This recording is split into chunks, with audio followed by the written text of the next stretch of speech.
Cápsulas de la gracia de Dios. Pequeñas dosis de la palabra para un espíritu con perspectiva de eternidad. Hoy nos adentramos a lo que es la anatomía del pecado y entendemos por anatomía como el estudio de la estructura de distintas partes y órganos del cuerpo, y en nuestro caso lo aplicaremos al pecado. Tanto filósofos, al igual que profetas de antaño, y personajes como el apóstol Pablo, entre otros, nos han descrito el origen del mal en el corazón humano y su corrosiva influencia moral, y también el conflicto que produce el pecado en cualquiera de nosotros, desestructurando la tan anhelada armonía entre nuestro espíritu, alma y cuerpo, quebrantando de esa manera nuestra relación personal con Dios nuestro Creador. El apóstol Santiago es quien mejor describe de forma inspirada el origen del pecado. Santiago 1:14-15 dice: cada uno es tentado cuando de su propia concupiscencia es atraído y seducido. Entonces la concupiscencia, después de que ha concebido, da a luz el pecado, y el pecado, siendo consumado, da a luz la muerte. Amén. Esta es una radiografía perfecta de la secuencia del pecado que se produce de forma encubierta, disimulada en nuestro corazón carnal, y torcidamente va seduciéndonos hasta quedar atrapados en pensamientos que concluyen en pecados, de hechos que acaban entorpeciendo nuestra preciosa comunión con Dios cuando pecamos. Ahora, no debemos atribuirle al diablo, el tentador por excelencia, todos nuestros desatinos mentales con el pecado en sus más sofisticadas formas, aunque si bien es cierto, el pecado y Satanás son cómplices totales, no solo contra el creyente, sino contra toda la humanidad en sus muchas sutiles y agresivas formas de pecado.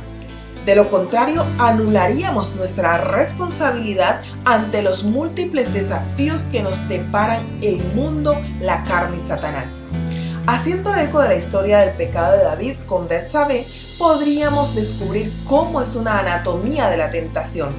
1. La tentación es avivada por nuestros malos deseos. Jesús nos dice en Mateo 26:41: velen y oren para que no entren en tentación. El espíritu está dispuesto, pero la carne es débil. Amén. ¿Cuál sería el antídoto?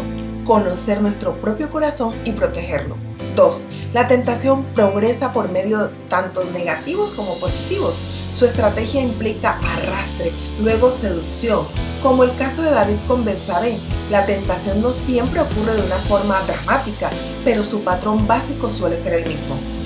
¿El antídoto cuál sería? Conocer nuestros deberes cristianos y apegarnos a ellos. 3. La tentación conquista nuestras inclinaciones desprotegidas, encontrando la oportunidad. En ocasiones surgen las oportunidades cuando nuestros deseos se han desviado hacia otros objetivos.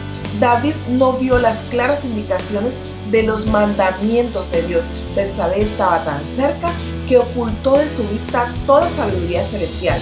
Tercer antídoto: cuando las inclinaciones al pecado encuentran oportunidades, recordemos y guardemos los mandamientos. Dice Salmo 119: los que aman tu ley viven en completa paz, porque saben que no tropezarán. Amén. 4. La tentación no resistida lleva a la muerte. Romanos 6:23 dice: porque la paga del pecado es muerte, pero la dádiva de Dios es vida eterna en Cristo Jesús, Señor nuestro. Muerte como la destrucción de la bendición, muerte como separación de Dios, muerte como deterioro, pérdida y oscuridad. Si tan solo nos preguntáramos ¿a dónde nos llevarán nuestros deseos? Gálatas 6:7 dice: no se dejen engañar, de Dios nadie se burla, pues todo lo que el hombre siembra, eso también segará, porque el que siembra para su propia carne, de la carne segará corrupción, pero el que siembra para el espíritu, del espíritu segará vida eterna. Amén. Romanos 8:6 y 13 dice: porque la mente puesta en la carne es muerte, pero la mente puesta en el espíritu es vida y paz. El verso 13: porque si ustedes viven conforme a la carne, habrán de morir, pero si por el espíritu hacen morir las obras de la carne, vivirán. Amén.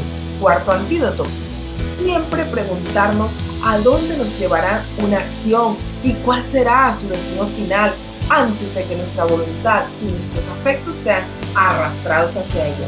Vivir siempre con perspectiva de eternidad y de manera tal que no nos avergoncemos en la venida de nuestro Señor Jesucristo.